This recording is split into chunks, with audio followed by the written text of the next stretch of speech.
Salut à tous, la Team Saiyan, aujourd'hui double top, top 8, Kashtira, on a joué exactement la même liste, carte pour carte. Moi ça s'est bien passé pour moi parce que je finis deuxième à l'issue des rounds, je suis en X1. Et Quentin, toi Moi, je suis le seul qui passe en X2, j'avoue j'ai un peu de mal à aller comme ça. X2, voilà, ça se passe bien, je perds une parce que j'ai pas la main pour battre mon adversaire. Après je perds contre Mehdi, il a open des meilleures mains que moi, je peux pas gagner. Voilà. Donc on va vous présenter la liste. On était d'accord quasiment sur tout sauf 2-3 cartes, mais après on a réussi à trouver un compromis. Donc, 3 licornes, on va pas expliquer pourquoi. Fenrir, Scarpio, Ogre, Rise. Tout x1, ça peut surprendre, mais on a fait le choix. En fait, t'as pas vraiment besoin d'en avoir deux. T'as pas besoin d'en avoir deux. Et vous verrez, on joue des cartes en fait qui au final améliorent la consistance. Et tu peux le récupérer, même si tu le bannes, même s'il disparaît, tu peux quand même le récupérer. Et c'est pas une carte que tu veux open quoi. Donc c'est une carte que tu vas aller chercher. Ensuite, classique, 3 Théosis, 3 planètes, 3 bursts, et la terraforming qui va avec. Meilleure carte du deck, hein. C'est un truc de malade burst. Ça gère un peu tout ce qui est runique, etc. Et après les deux pièges, une prep. Mehdi voulait pas, après je vous expliquerai pourquoi moi j'ai voulu absolument. Une Big Bang. Après pour les free spots, on a pris 3 H classiques. On aime bien lire. Voilà. Les hommes, on aime bien les romans policiers, les gars. 5. La librairie. On en joue 5, comme ça fait. On a 50% de chance dans l'Open 1. Et donc, même quand c'est pas contre le miroir, la carte elle est quand même forte. Et vu qu'il y a des haches qui traînent, c'est meilleur d'Open ça que ça, quoi. Donc, voilà. 3 lances. Voilà, ça c'est obligatoire. Pour les boucs et tout ce qui est runique. Obligatoire. 3 prospects. Ouais. Et 2 désirs parce que justement on va améliorer la consistance. Voilà. Et après. Là-dessus, on a forcé parce que.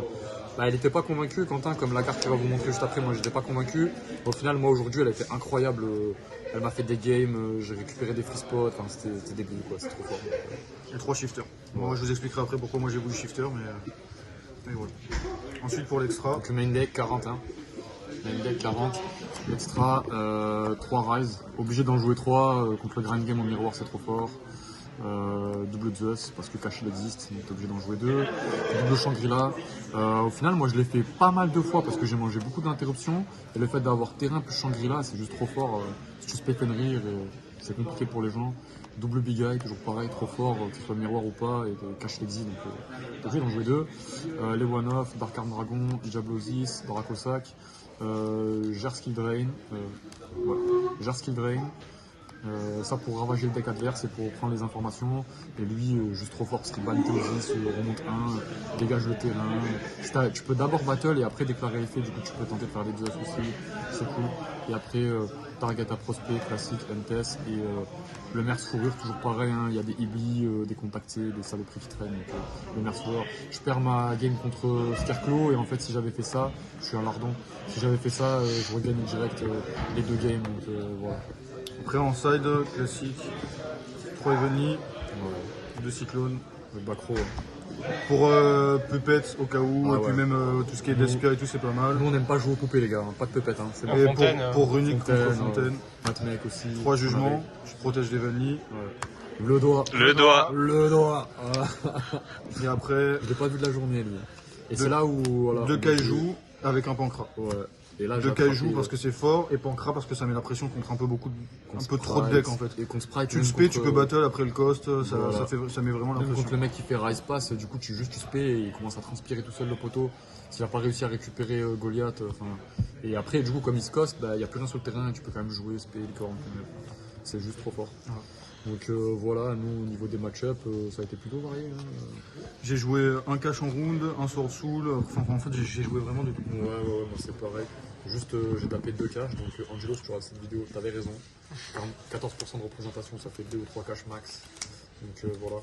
Et ouais, on joue à 40, c'est surtout important parce qu'il y a beaucoup de gens qui jouaient Désir à 41 et nous on a réussi à trouver le compromis, jouer à 40. Donc, ouais.